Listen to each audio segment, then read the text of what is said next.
안녕하세요. 사연고래입니다. 오늘의 사연 정말 이런 일이 일어날 수 있을까 싶을 정도의 이야기입니다. 바로 한번 들어보시죠. 그깟 돈 좀 잘못 나간 거 가지고 뭘 그렇게 호들갑이야. 통장에 찍힌 숫자는 0원이었습니다. 30년 동안 한 푼 두 푼 모은 8천만 원이 흔적도 없이 사라진 그 아침. 아내 배수정은 눈도 깜짝하지 않고 말했습니다. 어차피 한 번 나간 돈 다시는 못 찾아. 서도연은 그 말이 이상하게 가슴에 박혔습니다. 어떻게 찾지도 못할 돈이라고 그렇게 단정할 수 있는 것인지. 피 한 방울 섞이지 않은 계모를 위해 30년을 모은 돈이었습니다. 그 어머니가 위암으로 쓰러진 바로 그날, 서도연은 침대 밑에서 낡은 철제 상자 하나를 발견합니다. 그리고 은행 창구에서 무심코 흘러나온 한마디. 30년 동안 누군가 매달 돈을 부어온 서도연 자신도 모르는 또 하나의 통장. 사라진 8천만 원은 어디로 갔을까요? 어머니가 30년 동안 숨겨온 두 개의 통장에는 어떤 비밀이 담겨 있을까요?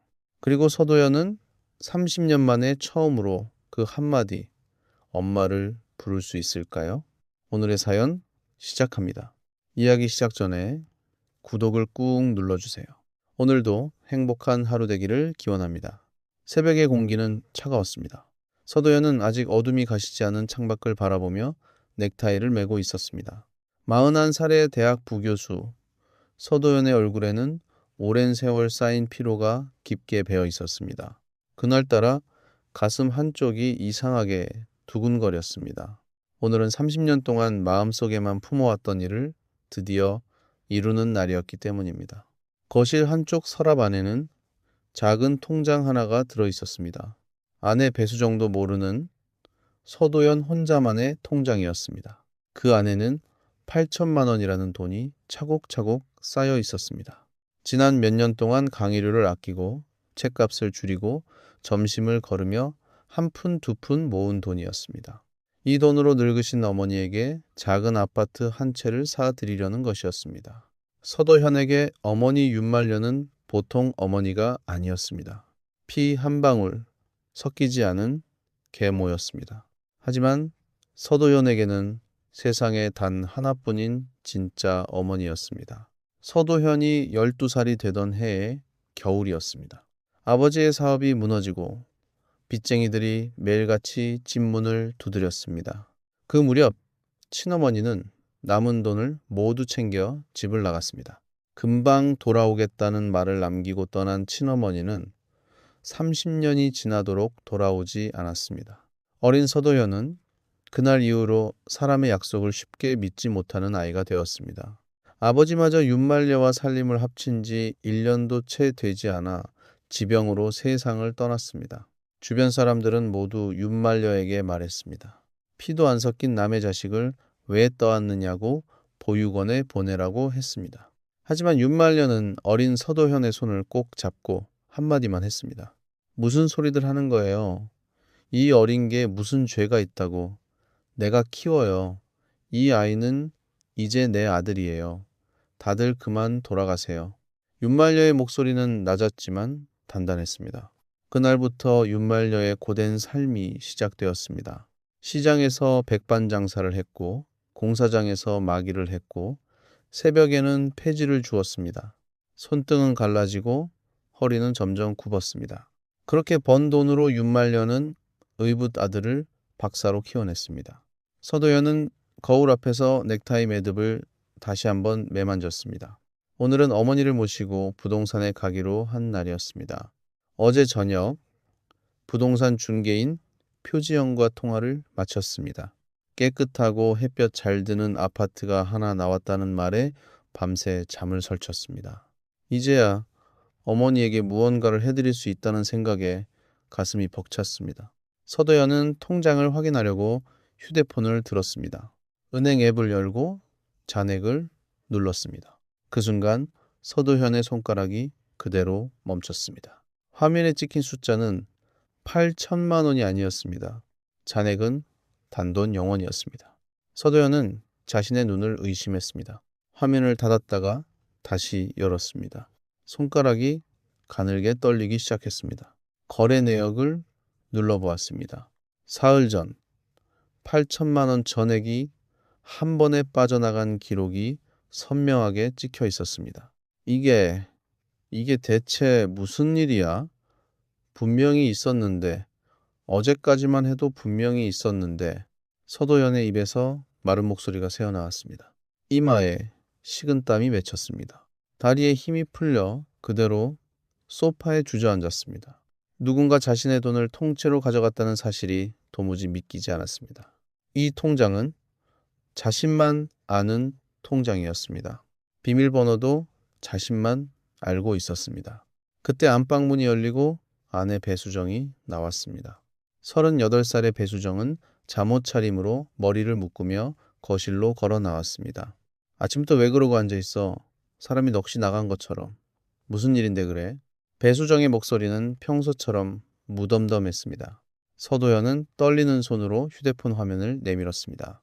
수정아, 이것 좀 봐. 내 통장에서 돈이 다 빠져나갔어. 8천만 원이. 한 푼도 안 남고 전부 다 사라졌다고. 배수정은 화면을 슬쩍 보더니 가볍게 콧방귀를 뀌었습니다. 8천만 원. 당신 통장에 그런 큰 돈이 있었어.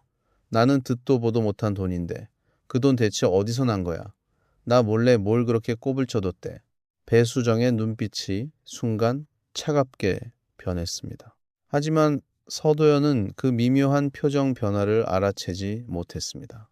머릿속이 온통 하얗게 비어 있었기 때문입니다. 지금 그게 중요한 게 아니잖아. 누가 내 돈을 가져갔는지 알아내야지. 당장 은행에 가봐야겠어. 이건 그냥 넘어갈 일이 아니야. 서도연이 자리에서 벌떡 일어섰습니다. 그 순간 배수정이 한 발 앞으로 다가서며 말했습니다. 은행은 무슨 은행이야? 지금 출근 시간 다 됐는데 어딜 가? 돈 좀 잘못 나간 거 가지고 뭘 그렇게 호들갑이야. 사람이 진득하질 못해 아주. 그깟 돈 좀 잘못 나간 거라는 말에 서도연은 멈칫했습니다. 30년 동안 마음에 품은 어머니의 집이, 자신의 모든 정성이 그 한마디로 가볍게 정리되고 있었습니다. 서도연은 아내의 얼굴을 가만히 바라보았습니다. 이상하게도 배수정은 통장에서 돈이 사라진 것을 별로 놀라워하지 않았습니다. 서도연은 그 위화감을 애써 누르며 외투를 챙겼습니다. 지금은 따질 때가 아니었습니다. 당장 은행으로 달려가 무슨 일이 벌어졌는지 알아내야 했습니다. 현관을 나서는 서도연의 등 뒤로 배수정의 목소리가 따라 붙었습니다. 괜히 일 크게 만들지 말고 그냥 출근이나 해. 어차피 한 번 나간 돈 다시는 못 찾아. 괜히 사람들 입에 오르내리기만 하지. 서도현은 그 말을 듣고 잠시 걸음을 멈췄습니다. 어차피 찾지도 못할 돈이라니. 어떻게 그것을 그렇게 확신할 수 있는지 알 수 없었습니다. 하지만 서도현은 뒤를 돌아보지 않고 문을 닫았습니다. 아침의 거리는 차갑고 분주했습니다. 출근하는 사람들 사이를 서도현은 정신없이 걸었습니다. 손에 쥔 휴대폰이 자꾸만 진동했습니다. 화면에는 부동산 중개인 표지영의 이름이 떠 있었습니다. 서도연은 통화 버튼을 누를 수가 없었습니다. 오늘 오후에 어머니를 모시고 집을 보러 가기로 한 약속. 이제 그 약속을 지킬 수 없게 되었다는 사실이 가슴을 짓눌렀습니다. 30년을 기다린 일이 무너지는 순간이었습니다. 은행 문이 열리기를 기다리며 서도연은 차가운 유리문 앞에 서 있었습니다. 숨을 깊게 들이마셨습니다. 도대체 누가 어떻게 자신만 아는 통장에서 돈을 빼갔는지 머릿속에서는 수많은 생각이 엉켜 돌아갔습니다. 그리고 그 순간 서도연은 미처 알지 못했습니다. 이 사라진 8천만 원이 단순한 돈 문제가 아니라는 것을, 이 사건이 자신이 30년 동안 모르고 살아온 거대한 진실의 첫 단추라는 것을. 은행 셔터가 천천히 올라가기 시작했습니다. 은행 안은 아침 햇살로 환했습니다. 유리창을 통해 들어온 빛이 대리석 바닥 위에 길게 깔렸습니다. 서도연은 번호표를 손에 꼭 쥐고 대기 의자에 앉아 있었습니다. 종이 끝이 손끝에 땀에 젖어 흐물흐물해졌습니다. 전광판의 번호가 하나씩 바뀔 때마다 서도연의 심장도 함께 뛰었습니다. 마침내 자신의 번호가 울렸습니다. 서도연은 자리에서 일어나 창구로 걸어갔습니다. 창고에는 고은비라는 이름표를 단 젊은 직원이 앉아 있었습니다. 어떻게 오셨어요? 무슨 일로 오셨는지 말씀해 주세요. 고은비가 부드러운 목소리로 물었습니다. 서도연은 떨리는 손으로 통장과 신분증을 내밀었습니다. 제 통장에서 8천만 원이 전부 빠져나갔습니다. 사흘 전입니다. 저는 그 돈을 뺀 적이 없어요. 어떻게 된 건지 꼭 좀 알아봐 주세요. 서도연의 목소리가 갈라졌습니다. 고은비는 신분증과 서도연의 얼굴을 번갈아 확인하고는 화면을 들여다보았습니다. 키보드를 두드리는 소리가 또각또각 울렸습니다. 잠시 후 고은비의 표정이 살짝 굳었습니다. 고객님, 이 출금은 비대면으로 처리됐네요. 휴대폰 인증을 거쳐서 다른 통장으로 한 번에 옮겨졌습니다. 비대면이라니요? 저는 그런 걸 한 적이 없어요. 제 휴대폰으로 그런 걸 한 기억이 전혀 없습니다. 서도연의 목소리가 높아졌습니다. 주변 사람들의 시선이 잠시 그쪽으로 향했습니다. 서도연은 황급히 목소리를 낮췄습니다. 고은비는 조심스럽게 화면을 다시 확인했습니다. 고객님 명의로 새 계좌를 하나 만들고 거기로 돈을 옮긴 다음 다시 빼낸 기록이 있어요. 인증은 전부 고객님 명의의 휴대폰으로 됐고요. 이런 경우는 명의 도용일 가능성이 있습니다. 명의 도용이라는 말에 서도연의 머릿속이 다시 하얘졌습니다. 자신의 휴대폰, 자신의 신분증, 그것을 마음대로 쓸 수 있는 사람이 과연 누구인지. 서도연은 차마 그 생각을 끝까지 이어가지 못했습니다. 그때 고은비가 화면을 넘기다가 무심코 한마디를 흘렸습니다. 그런데 고객님, 여기 통장이 하나 더 있네요. 고객님 명의로 거의 30년 가까이 유지된 정기예금 계좌예요. 이건 정상이고요. 지금도 그대로 잘 있습니다. 서도현은 그 말을 듣고 멍하니 고은비를 바라보았습니다. 30년 된 정기예금이라뇨. 저는 그런 통장을 만든 적이 없습니다. 제 이름으로 된 통장이 또 있다는 말씀이세요. 네, 분명히 고객님 성함으로 되어 있어요. 오래전에 만들어져서 지금까지 매달 돈이 들어왔네요. 누가 대신 부어준 것 같기도 한데요. 서도연은 잠시 말을 잃었습니다. 자신이 모르는 자신의 통장. 30년 동안 누군가 매달 돈을 부어온 통장. 머릿속에 막연한 그림자가 스쳐 지나갔지만 지금은 그것을 붙잡을 여유가 없었습니다. 당장 급한 것은 사라진 8천만 원이었습니다. 서도연은 정신을 가다듬고 고은비에게 물었습니다. 그 돈은 지금 어디로 갔나요? 어느 통장으로 옮겨졌는지 알 수 있습니까? 고은비는 잠시 망설이다 입을 열었습니다. 죄송하지만 다른 사람의 계좌 정보는 함부로 알려드릴 수가 없어요. 이런 경우에는 경찰에 신고하시는 게 가장 빠릅니다. 사이버 수사팀에 접수하시면 자금이 어디로 흘러갔는지 추적이 가능하거든요. 서도연은 고개를 끄덕였습니다. 손에 쥔 통장을 가방에 넣고 자리에서 일어났습니다. 다리가 무거웠습니다. 은행문을 나서자 차가운 바람이 얼굴을 스쳤습니다. 서도연은 잠시 건물 앞에 멈춰서서 숨을 골랐습니다. 머릿속에서 한 가지 사실이 점점 또렷해졌습니다. 자신의 휴대폰을 자유롭게 쓸 수 있는 사람, 자신의 신분증이 어디 있는지 아는 사람, 같은 집에서 함께 사는 사람, 그 생각이 떠오르는 순간 서도연은 자신도 모르게 고개를 세차게 저었습니다. 아니라고, 그럴 리가 없다고 스스로를 다그쳤습니다. 10년을 함께 산 아내였습니다. 비록 사이가 좋지 않았고 아내의 말이 늘 날카로웠지만 그래도 도둑은 아니라고 믿고 싶었습니다. 서도연은 무거운 발걸음으로 학교로 향했습니다. 연구실 문을 열고 의자에 털썩 주저앉았습니다. 책상 위에 쌓인 논문들이 눈에 들어오지 않았습니다. 머릿속에는 오직 사라진 8천만 원과 30년 된 통장 생각뿐이었습니다. 그때 연구실 문을 두드리는 소리가 났습니다. 동료 교수 한경수가 커피 2잔을 들고 들어왔습니다. 안색이 왜 그래? 어디 아픈 사람 같아. 무슨 일 있었어? 한경수가 커피를 내려놓으며 걱정스럽게 물었습니다. 서도연은 잠시 망설이다 입을 열었습니다. 통장에서 돈이 다 사라졌어. 8천만 원이. 그것도 내가 아무것도 모르는 사이에. 한경수의 눈이 동그래졌습니다. 그게 무슨 소리야? 8천만 원이 그냥 사라져. 누가 가져간 거야? 아직 몰라. 은행에서는 명의도용일 수 있다더라.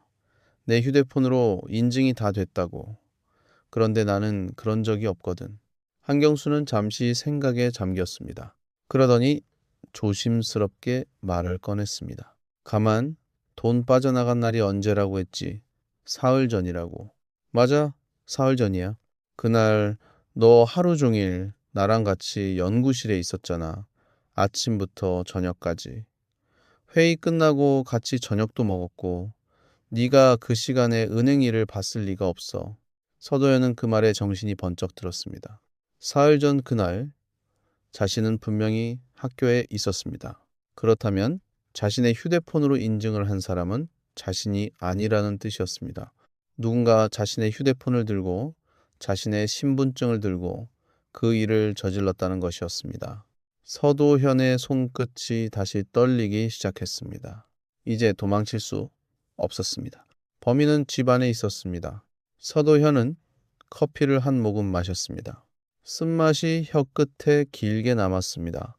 머릿속에서는 지난 10년의 결혼 생활이 빠르게 스쳐 지나갔습니다. 배수정과의 결혼 생활은 늘 추웠습니다. 배수정은 시집온 첫날부터 윤말녀를 철저히 남처럼 대했습니다. 명절에도 시어머니의 집에 발걸음을 하지 않았습니다.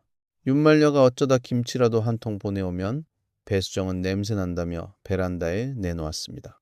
서도현이 어머니 이야기를 꺼낼 때마다 배수정은 차갑게 쏘아붙였습니다. 피도 안 섞인 노인을 왜 그렇게 챙기느냐고, 우리 살기도 빠듯하다고 했습니다. 서도현은 그때마다 가족에 대한 부채감 때문에 입을 다물었습니다. 어머니가 자신을 위해 평생을 바쳤듯 자신도 가정을 지켜야 한다고 생각했습니다. 하지만 배수정은 자신의 친정 식구만큼은 끔찍이 챙겼습니다. 특히 남동생 배준영이라면 무엇이든 다 해주었습니다. 배준영이 사업을 한다며 돈을 빌려갈 때마다 배수정은 군말 없이 생활비 통장을 열었습니다. 그 생각에 이르자 서도현의 머릿속에 한 사람의 얼굴이 또렷하게 떠올랐습니다. 얼마 전 배준영의 사업이 부도 위기에 몰렸다는 이야기를 얼핏 들었던 기억이 났습니다. 서도현은 천천히 커피잔을 내려놓았습니다. 한경수가 그런 서도현을 가만히 바라보았습니다.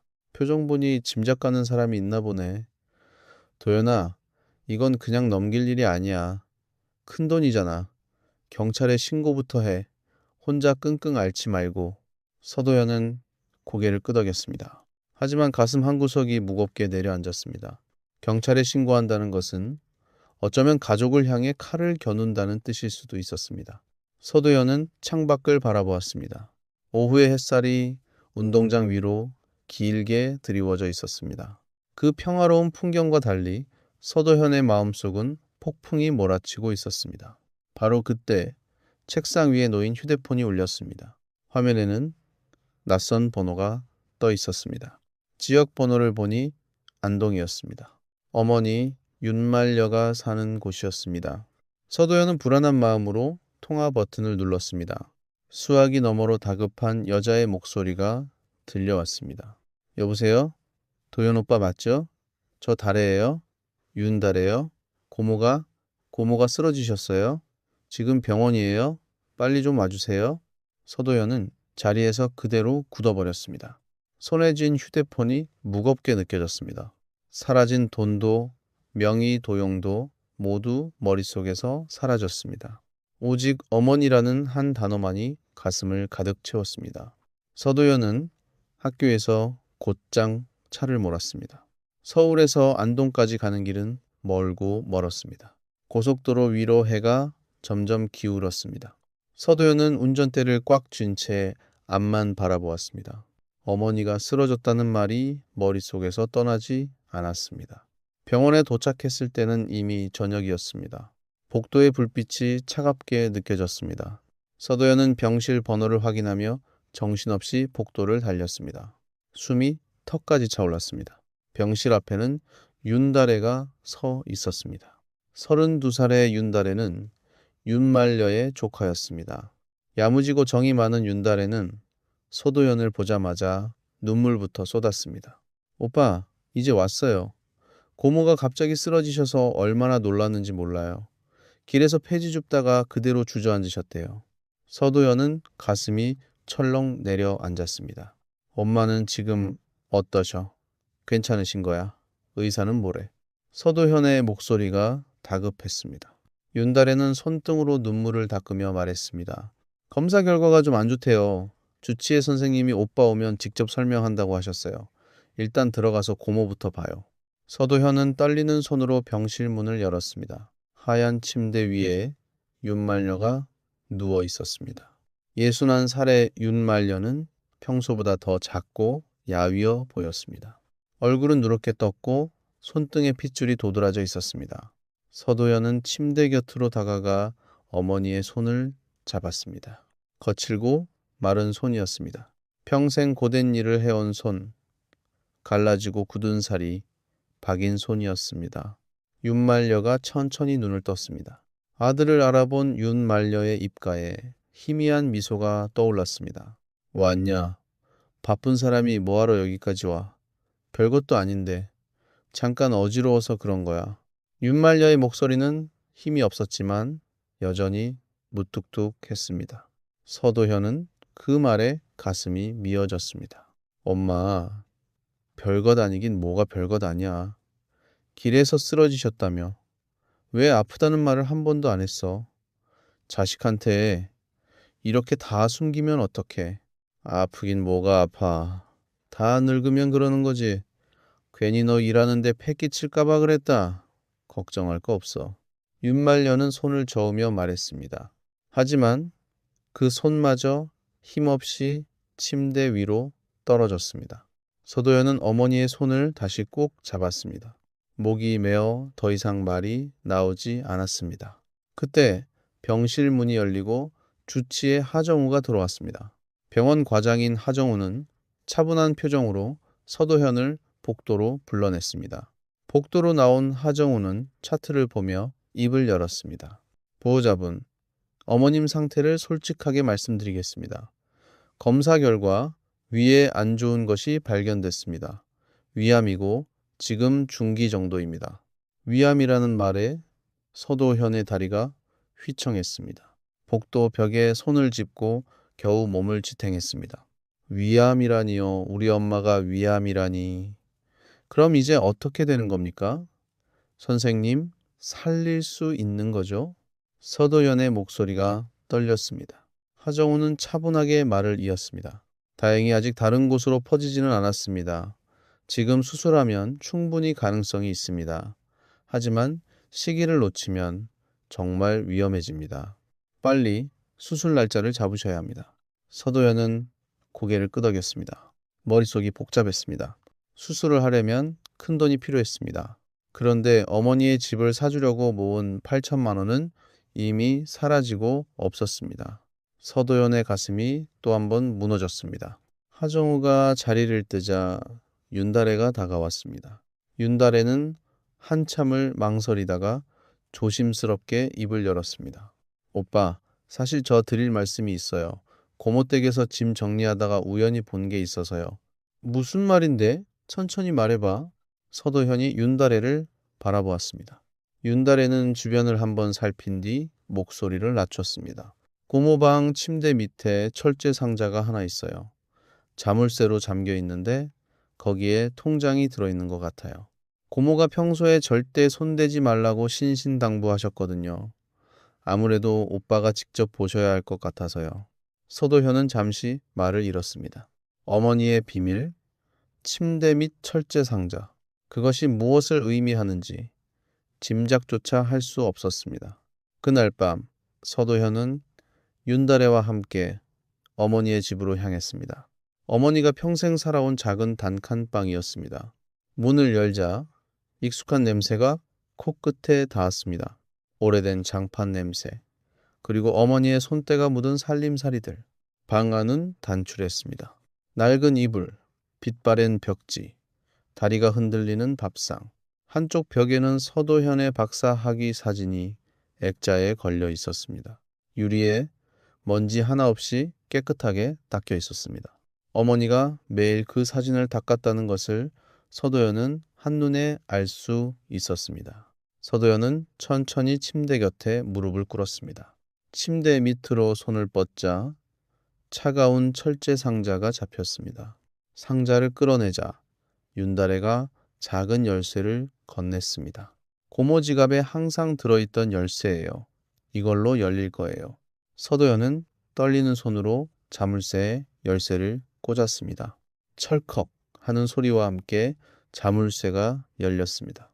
서도현은 조심스럽게 상자 뚜껑을 들어 올렸습니다.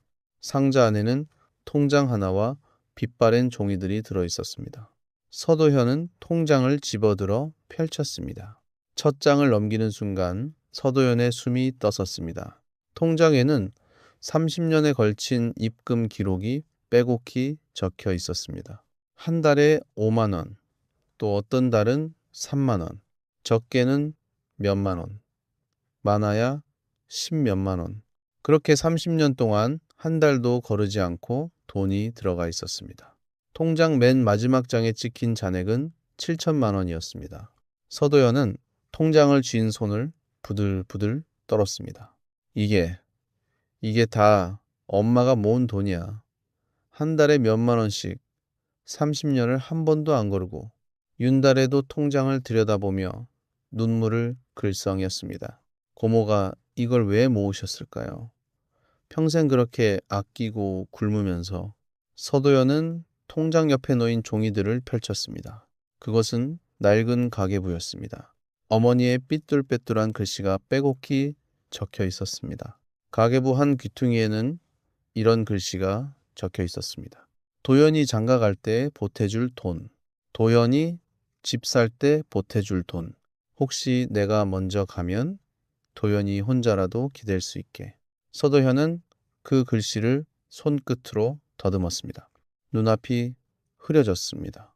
어머니는 자신의 노후를 위해서가 아니라 오직 아들을 위해 이 돈을 모았던 것입니다. 하루 한 끼로 끼니를 줄이고 폐지를 주워가며 서도현은 통장을 가슴에 끌어안았습니다. 어깨가 들썩였습니다. 참았던 울음이 터져 나왔습니다. 엄마가 나한테 집을 사주려고 했어. 내가 엄마한테 집을 사주려고 했는데 엄마는 그 더 오래전부터 나한테 집을 사주려고 했던 거야. 서도현은 한참을 그렇게 울었습니다. 30년 동안 자신은 어머니를 향한 부채감을 느끼며 살았다고 생각했습니다. 하지만 어머니의 사랑은 그 부채감보다 훨씬 더 깊고 컸습니다. 말없이 행동으로만 보여준 사랑이었습니다. 그때 서도현은 문득 은행에서 들은 말이 떠올랐습니다. 30년 가까이 유지된 자신 명의의 정기예금 통장. 자신은 만든 적도 없는 그 통장. 누군가 매달 돈을 부어온 그 통장. 서도현의 머릿속에서 흩어져 있던 조각들이 하나로 맞춰지기 시작했습니다. 어머니의 통장은 두 개였습니다. 하나는 자기 명의로 모은 7천만 원, 그리고 또 하나. 서도현은 천천히 고개를 들었습니다. 다래야, 엄마가 혹시 내 이름으로도 통장을 만든 적이 있을까? 윤달에는 고개를 갸웃했습니다. 그건 저도 잘 모르겠어요. 고모가 워낙 말이 없으셔서. 그런데 오빠, 그런 통장이 또 있어요. 서도현은 대답하지 못했습니다. 다만 어머니가 자신 몰래 또 다른 무언가를 준비해 두었다는 예감이 강하게 들었습니다. 그것이 무엇인지, 어떻게 시작된 일인지 아직은 알 수 없었습니다. 서도현은 철제 상자를 다시 닫았습니다. 방 안에 낡은 시계가 째깍째깍 소리를 냈습니다. 창밖으로는 안동의 밤하늘이 깊게 내려앉아 있었습니다. 서도현은 어머니의 통장을 가방에 넣었습니다. 그리고 결심했습니다. 어머니의 수술비는 무슨 일이 있어도 자신이 마련하겠다고, 사라진 8천만 원도 반드시 찾아내겠다고, 그 돈을 가져간 사람이 누구든 끝까지 밝혀내겠다고. 서도현은 어머니의 박사 학위 사진을 한참 바라보았습니다. 그 사진 속 자신은 웃고 있었습니다. 그 옆에서 윤말녀도 환하게 웃고 있었습니다. 서도현이 기억하는 어머니의 가장 행복한 표정이었습니다. 서도현은 사진 액자를 조심스럽게 어루만졌습니다. 그리고 다짐했습니다. 이제는 자신이 어머니를 지킬 차례라고. 서울로 돌아온 다음 날 아침 서도현은 평소보다 일찍 눈을 떴습니다. 밤새 한숨도 자지 못했습니다.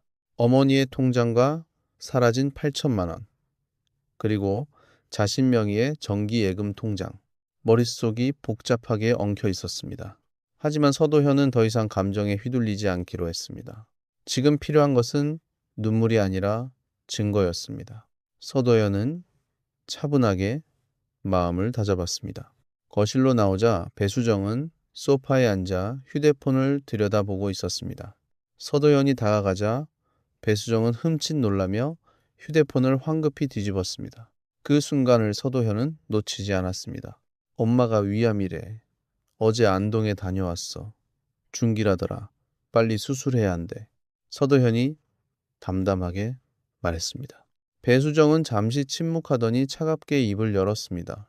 그래서 수술비 달라고 나한테 손 벌리려는 거야. 그 노인네 수술비를 우리가 왜 내? 우리도 빠듯한 살림에. 그 노인네라는 말에 서도현의 턱 근육이 굳었습니다. 하지만 서도현은 표정을 바꾸지 않았습니다. 오히려 차분하게 고개를 끄덕였습니다. 걱정 마. 너한테 손 안 벌려. 수술비는 내가 알아서 마련할 거야. 서도현의 반응이 의외였는지 배수정은 눈을 가늘게 떴습니다. 서도현은 더 이상 말을 섞지 않고 출근 준비를 했습니다. 그날부터 서도현은 조용히 움직이기 시작했습니다. 먼저 가사도우미 오정애를 따로 만났습니다. 오정애는 몇 년째 서도현의 집을 드나들며 청소와 빨래를 도와온 사람이었습니다. 서도현은 오정애에게 차 한 잔을 권하며 조심스럽게 물었습니다. 이모님, 혹시 우리 집에서 이상한 거 본 적 없으세요? 아내가 평소와 다른 행동을 한다거나요? 오정애는 잠시 망설이다가 입을 열었습니다. 사실 말씀드리기 좀 그런데요. 사모님이 요즘 휴대폰을 2개씩 쓰시더라고요. 하나는 평소 쓰던 거고 또 하나는 처음 보는 거였어요. 그걸로 자주 동생분이랑 통화를 하시던데요. 돈 얘기하시면서 목소리를 낮추시고요. 서도현의 눈빛이 날카로워졌습니다. 2대요? 확실해요? 네, 확실해요. 청소하다가 안방에서 2개를 같이 봤거든요. 그리고 통화하실 때마다 준영이라는 이름을 부르시더라고요. 동생분 이름 맞죠? 서도현은 천천히 고개를 끄덕였습니다. 배준영, 배수정의 남동생. 사업부도 위기에 몰린 사람. 이제 그림이 점점 또렷해지고 있었습니다. 서도현은 오정애에게 진심으로 고마움을 전했습니다. 이모님, 정말 감사합니다. 나중에 혹시 필요할 때 오늘 하신 말씀 한 번만 더 해주실 수 있으세요? 오정애는 잠시 망설이다 고개를 끄덕였습니다. 제가 본 건 본 거니까요. 거짓말은 못하죠. 어려운 일 있으시면 말씀하세요. 그날 오후 서도현은 경찰서 사이버 수사팀을 찾아갔습니다. 담당 형사 임재혁이 서도현을 맞이했습니다. 임재혁은 서도현이 가져온 통장 거래 내역과 은행에서 받은 자료를 꼼꼼히 살펴보았습니다. 보세요, 서도현 선생님. 이 출금은 외부인의 소행으로 보기 어렵습니다. 비대면 인증이 전부 선생님 명의 휴대폰으로 됐고요. 새 계좌를 만들 때 입력된 정보도 선생님 개인 정보입니다. 이건 선생님을 아주 잘 아는 가까운 사람의 짓입니다. 임재혁이 단호하게 말했습니다. 서도현은 마른 침을 삼켰습니다. 가까운 사람이라면, 그러니까 같이 사는 사람일 수도 있다는 말씀이신가요? 그렇습니다. 그리고 자금이 한 번에 빠져나간 게 아니라 여러 단계를 거쳐서 옮겨졌어요. 마지막에는 대포폰으로 연락을 주고받은 흔적도 있습니다. 누군가 치밀하게 준비한 겁니다. 대포폰이라는 말에 서도현은 오정애가 한 말이 떠올랐습니다. 배수정이 쓰던 2번째 휴대폰. 그것이 바로 대포폰이었을 것입니다. 서도현은 임재혁에게 그동안 자신이 모은 정황들을 차분하게 설명했습니다. 사흘 전 자신이 학교에 있었다는 한경수의 증언, 배수정이 2대의 휴대폰을 쓴다는 오정혜의 목격담. 배준영의 사업 부도 위기. 임재혁은 메모를 하며 고개를 끄덕였습니다. 좋습니다. 정황이 상당히 구체적이네요.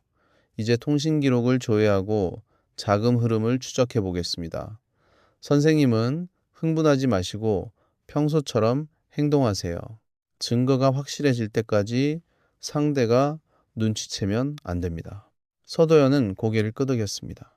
복수라는 말은 아직 떠올리고 싶지 않았습니다. 하지만 진실을 밝히고 자신의 돈을 되찾는 일, 그것만큼은 반드시 해내야 했습니다. 경찰서를 나온 서도현은 곧장 변호사 사무실로 향했습니다. 이혼 전문 변호사 권미선이 서도현을 맞았습니다. 권미선은 서도현이 가져온 자료들을 살펴보더니 신중하게 입을 열었습니다. 서도현 선생님, 솔직하게 말씀드릴게요. 만약 이게 사실이라면 이건 단순한 부부싸움이 아니에요. 명백한 범죄입니다. 명의 도용의 횡령까지, 이혼 사유로도 충분하고 형사 고소도 가능합니다. 서도현은 권미선의 말을 조용히 들었습니다. 가슴 한쪽이 아렸습니다. 10년을 함께 산 아내를 상대로 고소를 준비한다는 것이, 하지만 권미선의 다음 말이 서도현의 마음을 단단하게 만들었습니다. 그리고 만약 동생분이 그 돈을 받아서 사업에 썼다면 동생분도 함께 고소할 수 있어요. 같이 짜고 한 일이니까요. 두 사람을 함께 걸어야 진실이 빨리 드러납니다. 서도현은 잠시 눈을 감았습니다. 머릿속에 어머니의 야윈 얼굴이 떠올랐습니다. 침대 및 철제 상자, 30년 동안 모은 7천만 원, 그리고 가계부에 적힌 삐뚤빼뚤한 글씨. 어머니는 평생 자신을 위해 모든 것을 바쳤습니다. 이제 자신이 무너지면 어머니의 평생도 함께 무너지는 것이었습니다. 서도현은 눈을 떴습니다. 눈빛이 전과 달리 단단했습니다. 변호사님, 진행하겠습니다. 증거를 모아서 정식으로 대응하겠습니다. 아내도 처남도 모두 법대로 책임지게 하겠습니다. 권미선은 고개를 끄덕였습니다. 잘 생각하셨어요. 대신 감정적으로 움직이시면 안 됩니다. 증거가 모일 때까지 차분하게 가셔야 해요. 제가 옆에서 돕겠습니다. 집으로 돌아오는 길, 서도현은 한참을 운전석에 앉아 있었습니다. 아파트 주차장에 차를 세우고도 한동안 내리지 못했습니다. 창밖으로 자신의 집 베란다 불빛이 보였습니다. 저 안에 자신의 돈을 훔친 사람이 아무 일 없다는 듯 살고 있었습니다. 그날 밤 서도현은 평소처럼 집으로 들어갔습니다. 배수정은 거실에서 텔레비전을 보고 있었습니다. 서도현은 아무 일 없다는 듯 인사를 건넸습니다. 다녀왔어. 저녁은 먹었어. 먹었어. 당신 밥은 알아서 챙겨 먹어. 배수정은 화면에서 눈도 떼지 않고 대답했습니다. 서도현은 방으로 들어가면서 안방 쪽을 흘끗 보았습니다. 화장대 위에 휴대폰이 놓여 있었습니다. 서도현이 알던 배수정의 휴대폰이었습니다. 그렇다면 또 한 대는 어디에 있을까? 서도현은 마음속으로 그 두 번째 휴대폰을 찾아야겠다고 다짐했습니다. 그것이 모든 진실을 밝혀줄 결정적인 열쇠였습니다. 서도현은 서재로 들어가 문을 닫았습니다. 책상 앞에 앉아 노트를 펼쳤습니다. 그리고 지금까지 모은 증거들을 하나하나 정리하기 시작했습니다. 한경수의 알리바이 증언, 오정혜의 목격담, 은행 거래 내역, 경찰의 분석. 서도현은 펜을 쥔 손에 힘을 주었습니다. 이제 더 이상 당하고만 있는 사람이 아니었습니다. 한 걸음씩 천천히 그러나 확실하게 서도현은 진실을 향해 나아가고 있었습니다. 서재 창밖으로 도시의 불빛이 반짝였습니다. 서도현은 노트에 마지막 한 줄을 적었습니다. 두 번째, 휴대폰을 찾을 것. 그 순간 서재의 문 너머에서 배수정이 누군가와 통화하는 작은 목소리가 들려왔습니다. 서도현은 펜을 내려놓고 조용히 문 쪽으로 귀를 기울였습니다. 배수정의 목소리는 평소보다 훨씬 낮았습니다. 그리고 그 목소리 끝에 준영이라는 이름이 분명하게 섞여 있었습니다. 서도현은 숨을 죽인 채 서재 문에 귀를 댔습니다.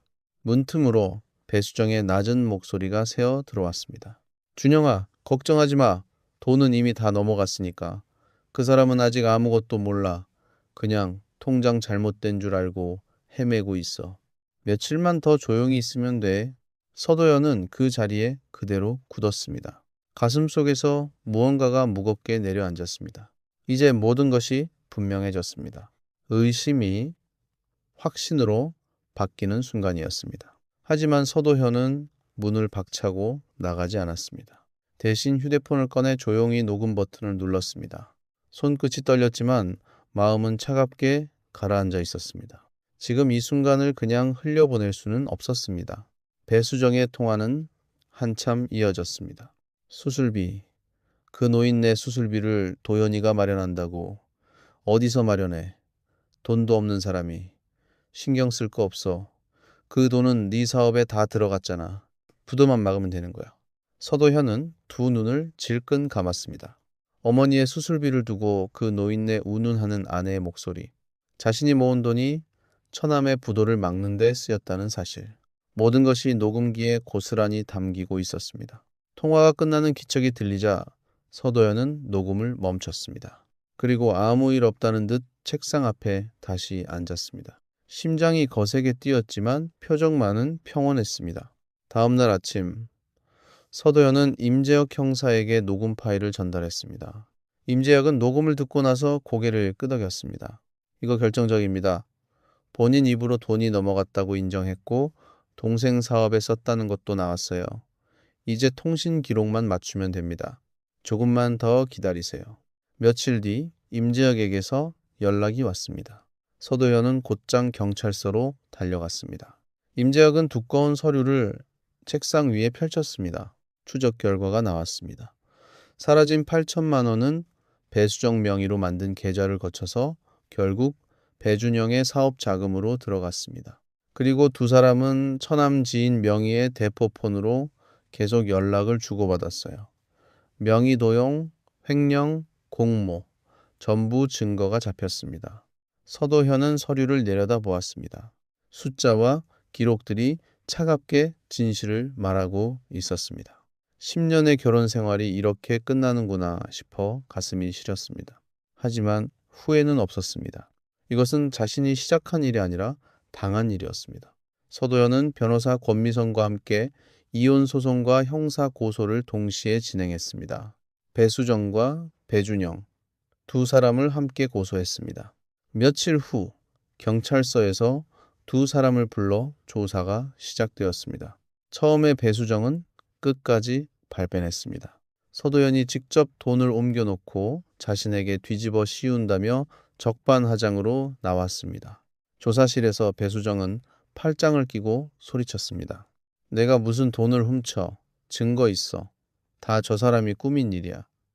노인네 병원비 핑계로 나를 몰아세우는 거라고.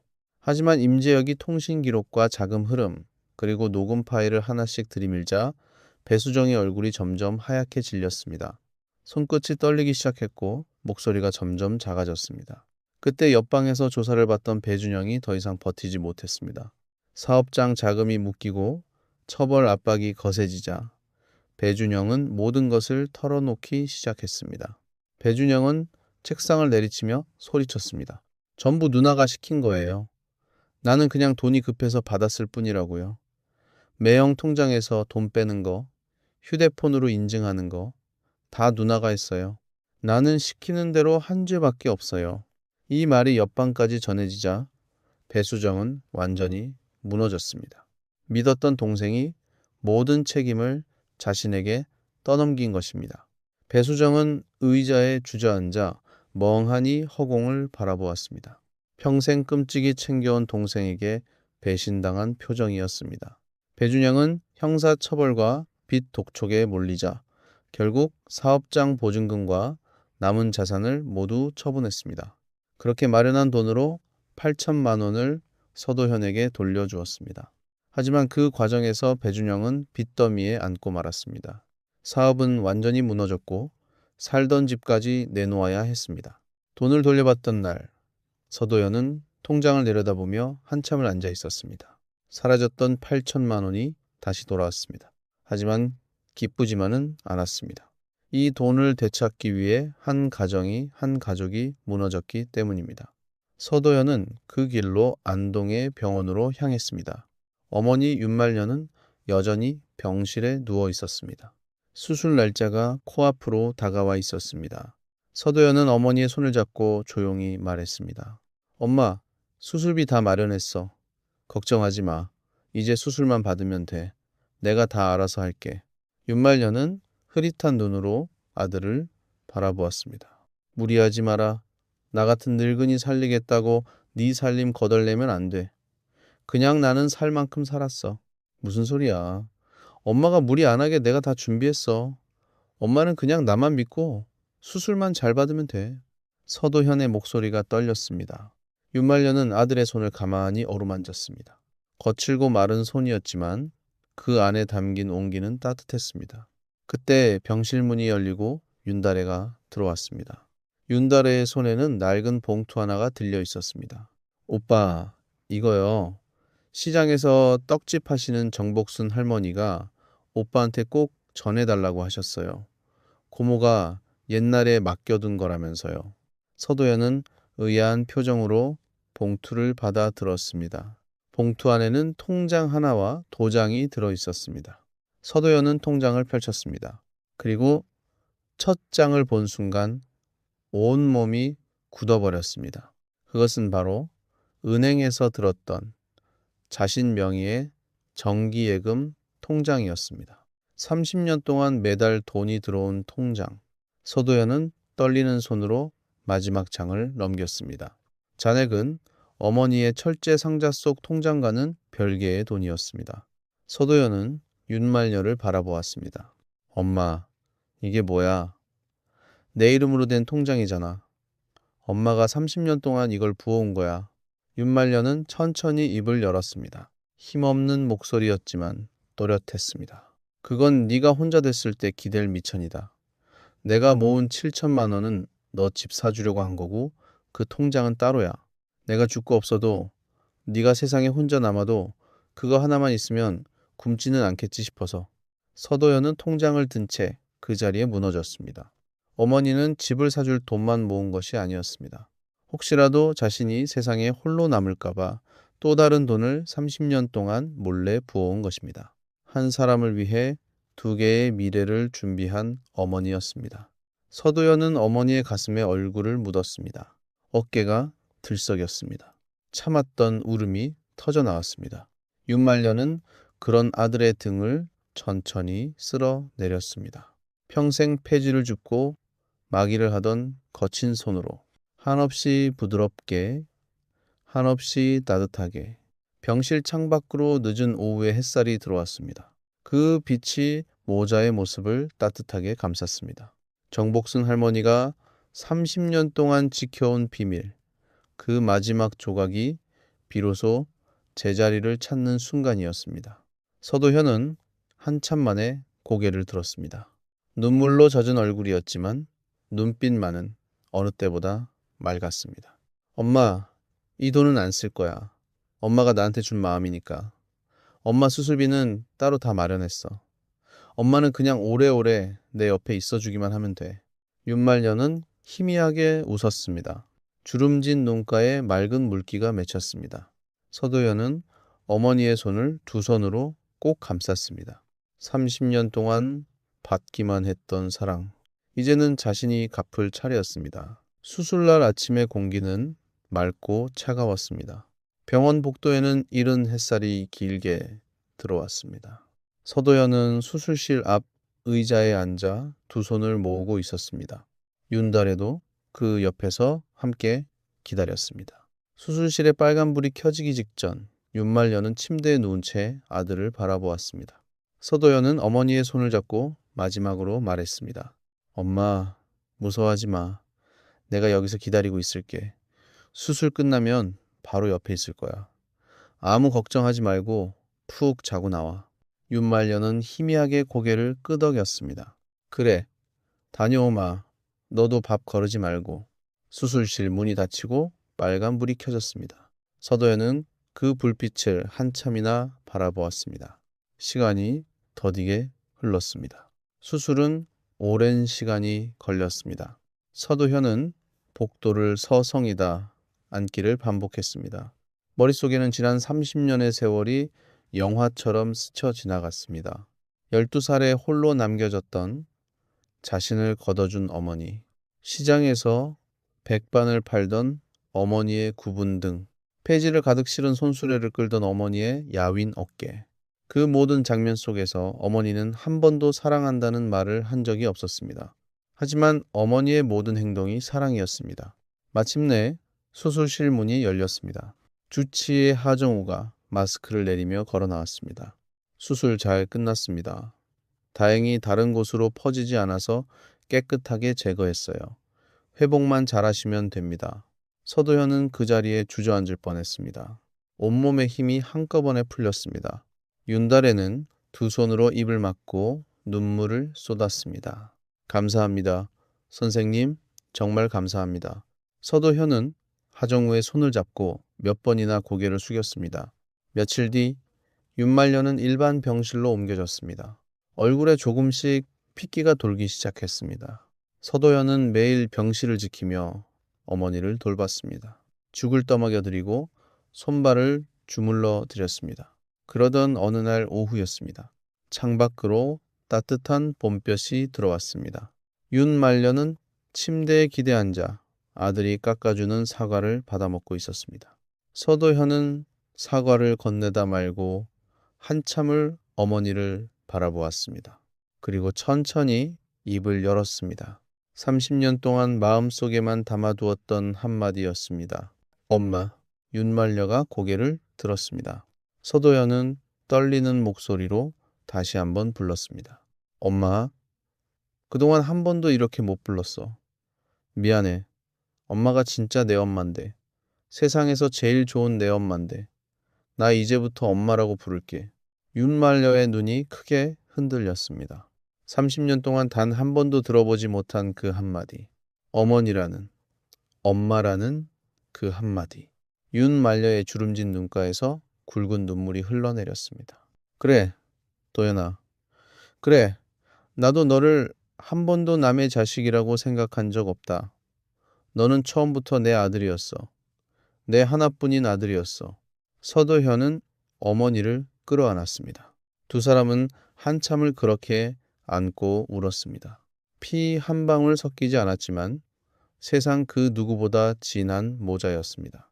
그 무렵 서도현의 이혼 소송과 형사 재판도 마무리되었습니다. 배수정은 명의도용과 횡령으로 유죄 판결을 받았습니다. 재산 분할 과정에서 아파트는 매각되었고 잘못이 명백했던 배수정에게는 불리한 결과가 나왔습니다. 끝까지 사과 한마디 없던 배수정은 그렇게 모든 것을 잃었습니다. 배준영 역시 처벌을 피하지 못했습니다. 사업은 완전히 무너졌고 빚더미만 남았습니다. 한때 누나의 도움을 당연하게 여기던 배준영은 이제 아무도 곁에 없었습니다. 서도현은 그 소식을 들으면서도 통쾌하지 않았습니다. 다만 진실이 밝혀졌고 옳은 것이 옳다고 인정받았을 뿐이었습니다. 어머니가 평생을 바쳐 지킨 정직함과 성실함, 그것이 결국 이긴 것이라고 서도현은 생각했습니다. 봄이 깊어갈 무렵 윤말년은 건강을 되찾고 퇴원했습니다. 서도현은 어머니를 모시고 새 보금자리로 향했습니다. 사라졌다 돌아온 8천만 원과 어머니가 모은 7천만 원으로 마침내 작고 햇볕 잘 드는 아파트를 마련한 것입니다. 이사하던 날 윤달에도 함께 짐을 날랐습니다. 서도현은 윤달에에게 진심으로 고마움을 전했습니다. 달애야, 네가 아니었으면 나는 아무것도 몰랐을 거야. 정말 고맙다. 그리고 너 공부하고 싶다고 했지? 그거 내가 끝까지 책임지고 도와줄게. 너도 이제 우리 가족이야. 윤달에는 눈물을 글썽이며 환하게 웃었습니다. 고마워요, 오빠. 우리 진짜 가족이네요. 새집 거실 한쪽 벽에는 서도연의 박사학위 사진이 걸렸습니다. 그 옆에 윤말녀의 환하게 웃는 사진도 나란히 걸렸습니다. 창밖으로 따뜻한 봄 햇살이 거실 가득 들어왔습니다. 서도연은 베란다에 서서 아침 공기를 들이마셨습니다. 지난날 통장 잔액이 0원으로 찍혔던 그 차가운 새벽을 떠올렸습니다. 모든 것이 무너지는 것 같았던 그날. 하지만 그날의 무너짐이 있었기에 비로소 진실에 닿을 수 있었습니다. 거실에서 윤말녀가 아들을 불렀습니다. 도연아, 밥 다 됐다. 어서 와서 먹어라. 서도연은 환하게 웃으며 대답했습니다. 가요, 엄마. 지금 가요. 엄마라는 한마디가 이제는 자연스럽게 입에서 흘러나왔습니다. 서도연은 식탁으로 걸어갔습니다. 어머니가 차린 따뜻한 밥상이 봄볕 아래 놓여 있었습니다. 피 한 방울 섞이지 않았지만 30년을 함께 견뎌온 두 사람.